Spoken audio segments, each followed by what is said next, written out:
Welcome in your class 9th of SST. Take out your economic book, chapter number 2, People as Resource. As in first video, we have studied the story of Vilas and सकल. तो दोनों की stories में हमने देखा कि जो सकल है वो स्कूल जाता है, विलास नहीं जाता है. सकल जो है वो फिज़िकली स्ट्रॉन्ग है, हेल्दी है, और जबकि उसको डॉक्टर के पास नहीं जाना पड़ता. विलास क्या है, आर्थराइटिस का पेशेंट है, और उसके पास उसके साथ साथ संसाधनों की कमी है कि वो डॉक्टर के पास जा सके.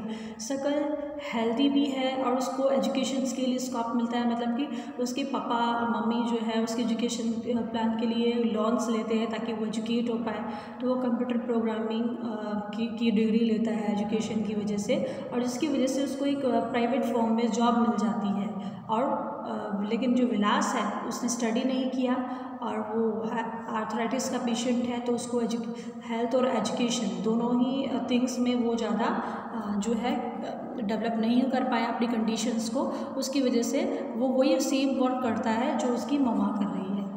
ही earn a migrate income, like उसको वही उतनी ही इनकम होती है जितनी उसकी मम्मा को होती थी, ताकि उसकी वो अपनी फैमिली को चला सके. लेकिन सकल के केस में ये है कि उसने कुछ साल शिक्षा एजुकेशन ली, तो उसकी वजह से उसकी लेबर की क्वालिटी डेवलप हो गई और उसकी वजह से उसकी टोटल प्रोडक्टिविटी भी इंक्रीज़ हो गई. और इकोनॉमी में ग्रोथ होने की वजह से ग्रोथ हुई, तो उसकी जो उस इंडिविजुअल पेमेंट जो उसको किया जाता था, उसकी सैलरी भी उसके चॉइस के हिसाब से उसको अच्छी मिलती है. और विलास की कंडीशन में ये है कि क्योंकि उसके पास ना तो एजुकेशन है, ना प्रॉपर हेल्थ का जो हेल्थ केयर है, तो उसको स्पेंड्स इस लाइफ, उसकी पूरी लाइफ अब क्या है, उसकी मदर की तरह उसको फिश सेल करके ही निकालनी पड़ेगी. तो investment in human resources can give high returns in the future. अगर ह्यूमन रिसोर्सेज में इन्वेस्टमेंट किया जाता है तो फ्यूचर में उसके अच्छा बेनिफिट मिलता है. एक बच्चे के लिए भी अगर अच्छा इन्वेस्टमेंट किया जाए उसके लिए एजुकेशन और हेल्थ में, तो उसके रिटर्न में फ्यूचर में उसके रिटर्न में उसकी जो अर्निंग होगी वो अच्छी होगी, और सोसाइटी में जो उसका कंट्रीब्यूशन होगा वो भी ग्रेट होगा. एजुकेटेड पेरेंट्स जो होते हैं वो ज़्यादा से ज़्यादा इन्वेस्ट करते हैं बच्चे की एजुकेशन के लिए, क्योंकि वो एजुकेशन की इम्पोर्टेंस को वो रियलाइज़ करते हैं कि एजुकेशन की इम्पोर्टेंस कितनी है. और दे आर ऑल्सो कॉन्शियस, वो कॉन्शियस रहते हैं हमेशा न्यूट्रिशन और हाइजीन को लेकर भी. वो अपने बच्चों की नीड्स का, एजुकेशन को लेकर, उनकी अच्छी हेल्थ को लेकर हर दोनों सेक्टर्स में अच्छे से ध्यान देते हैं. यस, ताकि वो आगे उनकी जो बच्चों की जो ग्रोथ है वो अच्छी हो पाए. तो हम यहाँ देख सकते हैं जापान का एग्जाम्पल. जापान के पास ज़्यादातर नेचुरल रिसोर्सेज की कमी है, नेचुरल रिसोर्सेज नहीं है, लेकिन फिर भी वो एक अच्छी डेवलप्ड कंट्री है. डेवलप्ड कंट्री है तो क्यों है, क्योंकि वो लोगों के ऊपर, जापान जो है अपने लोगों के ऊपर स्पेशली इन्वेस्ट करता है उनके एजुकेशन के फील्ड में और हेल्थ के फील्ड में, जो कि उनके रिसोर्सेज को एफिशिएंट बनाता है. और यही वजह है कि जापान की ह्यूमन कैपिटल अच्छी है और उसकी वजह से वो रिच और डेवलप्ड है. Yes, next thing is the next point of our economic activities by men and women. You have to first understand about the economic activity and non-economic activity, जिससे market activity और non-market activity भी कहते हैं. First you have to understand about the economic activity और market activity, दोनों एक चीज़ है. economic activity वो है जिसके लिए जो वर्क आप करते हो उसके लिए आपको सैलरी पे की जाए, और इकोनॉमी एक्टिविटी और मार्केट एक्टिविटी, जो वर्क आप करते हैं उसके लिए आपको सैलरी पे की जाए, वो होगा इकोनॉमिक एक्टिविटी, जिससे आप कुछ ना कुछ अर्न करते हो. ओके, इसको हम इकोनॉमिक एक्टिविटी और मार्केट एक्टिविटी कहते हैं. और जिस वर्क के थ्रू आपको कोई सैलरी नहीं मिलती है उसे हम नॉन इकोनॉमिक एक्टिविटी और नॉन मार्केटिंग एक्टिविटी कहते हैं. इसके एग्जाम्पल देखिए. Your mother कुक्स food for you, आपकी जो ममा है आपके लिए खाना बनाती हैं. She helps you in your studies, वो आपको आपकी स्टडीज़ में मदद करती हैं. तो उनके लिए इन दोनों कामों के लिए क्या आपकी ममा को कोई भी सैलरी मिलती है, कुछ पे करते हैं? नो. तो ये हुई नॉन इकोनॉमिक एक्टिविटी और नॉन मार्केट एक्टिविटी. और सेम अगर आपकी ममा किसी स्कूल में जाकर वर्क करती हैं तो उन्हें सैलरी मिलती है. Yes, okay. या फिर किसी और सेक्टर में वो वर्क करती हैं, किसी भी और सेक्टर में वर्क करती हैं तो उन्हें वहाँ से सैलरी मिलती है उनके वर्क के लिए। तो ये हुई इकोनॉमी एक्टिविटी। ओके, तो first we have understood what is an economy activity and non economy activity. Now villas and सकल people have been engaged various activities. लोग अलग अलग तरह के काम करते हैं अर्निंग के लिए। तो वैसे ही इन अलग अलग एक्टिविटीज़ को पार्ट्स में डिवाइड किया गया है, 3 पार्ट्स में डिवाइड किया गया है, primary, secondary and tertiary. Primary sectors में जो नेचुरल है उनको इंक्लूड किया गया है। प्राइमरी सेक्टर में agriculture, forestry, animal husbandry, fishing, poultry farming, mining, quarrying, इन सबको इंक्लूड किया गया है। मैन्युफैक्चरिंग और कंस्ट्रक्शन थिंग्स को सेकेंडरी सेक्टर में इंक्लूड किया गया है। टर्शरी सेक्टर में trade, transport, communication, bank, education, health, tourism, service, insurance, इन सारी थिंग्स को टर्शरी सेक्टर में इंक्लूड किया गया है। These activities in this sector result in production of goods and services. इन सबका एम क्या है? प्रोडक्शन और सर्विसेज, ठीक है। और इसकी वजह से नेशनल इनकम में ग्रोथ होती है इन सारी एक्टिविटीज़ के से।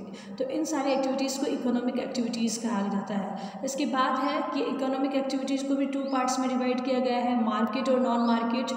that I have already make you understand that what is the market activities and non-market activities. For both that work you get salary, that is market, and for that you didn't get any salary, that is non-market activity. Okay, yes, further we will see, due to historical and cultural reasons there is a division of labor between men and women in the female. Historical और cultural reasons की वजह से main और women जो हैं दोनों में labour का बहुत ज़्यादा अलगाववाद होता है। Women generally look after, women को जो है अपने घर के काम के लिए देखा जाता है, जबकि मेन जो है जैसे फील्ड में वर्क करता है, शकल की मदर जो उसके घर पे खाना बनाती है, बर्तन साफ़ करती है, इस तरह की डोमेस्टिक एक्टिविटीज़ करती है, जबकि शकल के जो फादर हैं वो फील्ड कल्टिवेट करते हैं और फिर बाद में जो भी प्रोडक्शन होता है उसको मार्केट में सेल करते हैं, उससे उनको मनी मिलती है और उसकी वजह से वो अपनी फैमिली को चलाते हैं। यस, लेकिन विमेन जो है उनको अपनी सर्विसेज के लिए कुछ भी पे नहीं किया जाता। ये सब कैसे होता था? पहले होता था। गीता जो कि विलास की मदर है, लेकिन वो क्या है, वो वर्क करती हैं जो कि ऑर्गेनाइज सर्विस में नहीं आते हैं, ठीक है, सॉरी हाउस होल्ड वर्क्स होते हैं वो ऑर्गेनाइज सर्विसेज में नहीं आते हैं। तो गीता जो कि विलास की मदर है वो अर्निंग के लिए क्या करती हैं? फिश सेल करती हैं, ठीक है। तो पहले जब विमेन अगर वर्क भी करती थी तो उसके लिए उनको प्रॉपर क्या नहीं मिलता था? Education. First thing we have to understand, education जो है वो इंडिविजुअली इकोनॉमिक अपॉर्चुनिटीज़ जो हमारे सामने हैं उसके लिए वो सब इंडिविजुअली उसको बेटर बनाती है। एजुकेशन और स्किल दोनों ही मेजर डिटरमिनेंट्स हैं अर्निंग के लिए मार्केट में individual. A majority of women have merge education and low skill formation, women are paid. पहले क्या होता था? वीमेंस के साथ क्या हमेशा भेदभाव होता है लेबर को देखा जाए तो वीमेन और मेन में। तो पहले क्या होता था? वीमेंस को मेन से कम पे किया जाता और वीमेन के पास जॉब सिक्योरिटी भी कम होती है, ठीक है, और उनके साथ और भी लीगल प्रोटेक्शंस जो हैं वो कम होते हैं। Employment in this sector is characterised by irregular, और एम्प्लॉयमेंट भी होता है वो भी इरेगुलर होता है, इनकम लो होती हैं, ये सारी चीज़ें होती हैं। In this sector there is the absence of basic facility. अब और वहाँ पर जैसे मैटरनिटी लीव दी जाती है, चाइल्ड केयर के लिए ली जाती है एक्टिविटी लीव्स, वो नहीं होती थी, लेकिन अब ये सारी चीज़ें होने लगी है। क्यों? क्योंकि विमेन को क्या किया जाता है? ज़्यादा अच्छे से एजुकेट किया जा रहा है, उसकी अच्छी स्किल फॉर्म में हो रही है, तो अब उनके साथ भी उनको भी बिल्कुल सेम पेमेंट किया जाता है मेन की तरह, ठीक है, जैसा मेन को पेमेंट किया जाएगा वैसा किया जाएगा। और भी उनको जो है बेनिफिट्स दिए जाते हैं, जैसे उनको मैटरनिटी लीव्स मिलती है और चाइल्ड केयर के लिए भी लीव्स मिलती हैं। Amongst organised teaching and medical attracts them the most, और ज़्यादातर इन दोनों सेक्टर्स ने बहुत ज़्यादा अट्रैक्ट किया है विमेन को, मेडिसिन और टीचिंग में। Some women have entered administrative works में भी विमेन जो है एंटर हुई है एंड अदर सर्विसेज भी कर रही हैं। हाई लेवल पर साइंटिफिक और टेक्निकल में कंपिटेंस किया जाता है। यस, अब है quality of population. Quality of population में हम देखेंगे कि किसी भी कंट्री की जो पॉपुलेशन की क्वालिटी होती है वो लिटरेसी रेट, ग्रोथ या पर्सन की लिटरेसी रेट और लिटरेसी रेट और हेल्थ को देखकर दी जाती है। तो ये इंडिकेट भी करती है bye life expectancy and skill formation acquired by the people of the country. Yes, ये दोनों ही चीज़ें इफेक्ट करती है कंट्री के लिए डेवलप्ड और अनडेवलप्ड मेजर करने के लिए। तो फर्स्ट थिंग है एजुकेशन। तो सकल की एजुकेशन जो है वो कुछ टाइम उसने एजुकेशन के लिए एजुकेशन को दी, मतलब शिक्षित हुआ, कुछ टाइम लगा उसको एजुकेट होने में, लेकिन उसको उसका फ्रूट भी मिला। कैसा फ्रूट मिला कि जब वो हाईली एजुकेट हो गया, कंप्यूटर की डिग्री मिल गई, तो उसे एक अच्छी फॉर्म में अच्छी जॉब मिल गई और उसके प्रमोशंस भी हुए, तो उसकी अर्निंग अच्छी हो गई।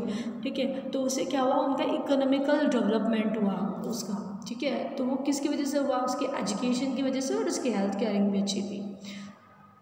यस, तो नेशनल इनकम में भी यस ऐसे ही हमारी जो कंट्री है वो भी एजुकेशन में बहुत सारा अपना योगदान दे रही है, मतलब बच्चों के लिए जो है खर्च कर रही है। एलिमेंट्री एजुकेशन गर्ल्स की, उस पर सबसे ज़्यादा जोर दिया जा रहा है गवर्नमेंट के थ्रू। नवोदय विद्यालय ओपन किए जा रहे हैं हर डिस्ट्रिक्ट में, और जो हाई स्कूल स्टूडेंट्स हैं जो उनके लिए जो बनाई जाती है, वोकेशनल स्ट्रीम्स बनाई जा रही हैं, उनको भी डेवलप्ड किया जा रहा है। आप देख सकते हो एक रेशियो है कि 1951 और 52 में जीडीपी का 0.64% एजुकेशन पर खर्च किया जाता था, जो कि बढ़ाकर 2015-16 में इसको 3% कर दिया गया। After that you can see और भी प्लान्स इसको लेकर बनाए जा रहे हैं, एजुकेशन को लेकर, और भी गवर्नमेंट ने इस तरह के प्लान्स बनाए हैं। और अब हम बात करते हैं कि यस, जिस तरह मैंने बताया कि जीडीपी को इंक्रीज़ किया गया है, तो अब हम बात करते हैं लिटरेसी रेट। लिटरेसी रेट क्या होती है, किसी भी कंट्री की पॉपुलेशन का वो हिस्सा जो कि पढ़ना और लिखना जानता हो, वो होती है लिटरेसी रेट। पे कितना रेशियो किसी भी कंट्री की पॉपुलेशन का पढ़ना और लिखना दोनों ही चीज़ें जानता है। तो हम देखते हैं एक रेशियो ये भी है। 1951 में ये था 18%, जो कि 2010-11 में इंक्रीज़ होकर 74% हो गया। लिटरेसी जो है वो सिर्फ केवल राइट नहीं है, ये ज़रूरी है किसी भी, अगर सिटीजन्स अपनी ड्यूटीज़ को परफॉर्म करते हैं और अपनी राइट्स को प्रॉपर्ली इंजॉय करना चाहते हैं। हाउएवर वास्ट डिफरेंस है दोनों अलग अलग सेक्शंस में पॉपुलेशन को लेकर। लिटरेसी मेल और वीमेन को देखिए आप, तो मेल का जो लिटरेसी रेट है वो वीमेन से 16.6% ज़्यादा है, और अर्बन एरियाज़ का, इट मीन्स सिटीज़ का, विलेजेस से 61% ज़्यादा है। और यस, अगर हम स्टेट वाइज देखें तो 2011 के जो हमारे पास नंबर्स हैं उसके अकॉर्डिंग केरला का लिटरेसी रेट 94% है, जबकि बिहार का ओनली 62% है। मतलब गवर्नमेंट बहुत सारे ऐसे प्लान्स बना रही है एजुकेशन के लिए, एजुकेशन के पर्पज़ को बार बार एम्फसाइज किया जा रहा है, उसके बाद भी कुछ बड़ा हिस्सा अभी तक सामने नहीं आया है। इस गवर्नमेंट ने स्कूलिंग स्टार्ट की है, और उसके थ्रू कुछ स्कूलिंग्स के जो है कुछ फ्री कर दिए गए हैं। Poor quality of schooling and high deputed rates की सर्व शिक्षा अभियान, ये जो एक प्लान है सर्व शिक्षा अभियान, इसके थ्रू जो 16 to 14 ईयर्स के जो चाइल्ड हैं उनको फ्री एजुकेशन गवर्नमेंट के थ्रू दी जाएगी। और इसमें पार्टनरशिप है, कैसी, स्टेट की गवर्नमेंट और सेंट्रल गवर्नमेंट दोनों की पार्टनरशिप है, ताकि उनका जो मेन एम है वो यही है कि हमारी जो कंट्री की पॉपुलेशन हो वो ज़्यादा से ज़्यादा कंट्री की पॉपुलेशन का हिस्सा एजुकेटेड हो, ताकि हमारा कंट्री डेवलप्ड कंट्रीज़ में आ सके। यस, उसके बाद एलिमेंट्री जो है कि एलिमेंट्री एजुकेशन है वो फ्री कर दी गई है। लोकल गवर्नमेंट और कम्युनिटी जो है उन्होंने एलिमेंट्री एजुकेशन पर जोर दिया गया है। Mid day meal scheme start की गई है। यस और इसके आफ्टर 12th प्लान में जो है 12th प्लान में जो हायर एजुकेशन दी जाती है, higher education it means 18 to 23 years में जो दी जाती है उस पर एम्फेसिस किया गया है, उस पर खर्च किया गया है गवर्नमेंट के through. And after that yes 50 years over the past 50 years, पिछले 50 ईयर्स में आईटी एजुकेशंस में भी किया जाता है खर्च, टेक्नोलॉजी के लेकर जितनी भी डिग्रीज हैं सब पर खर्च किया जा रहा है गवर्नमेंट के थ्रू। Over the 50 years there has been a significant growth in the number of universities और इंस्टीट्यूशंस में काफ़ी अच्छी ग्रोथ हुई है, इनकी नंबरिंग काफ़ी बड़ी है लास्ट 50 ईयर्स में। आप इस टेबल में देख सकते हो, ये जो टेबल है on page number 22। Yes sources use annual report 2010-11, 2012-13, 13-14 जो educational statement ministry of HRD. Yes, in next video we will read about the health sector. Okay, have a nice day. Bye.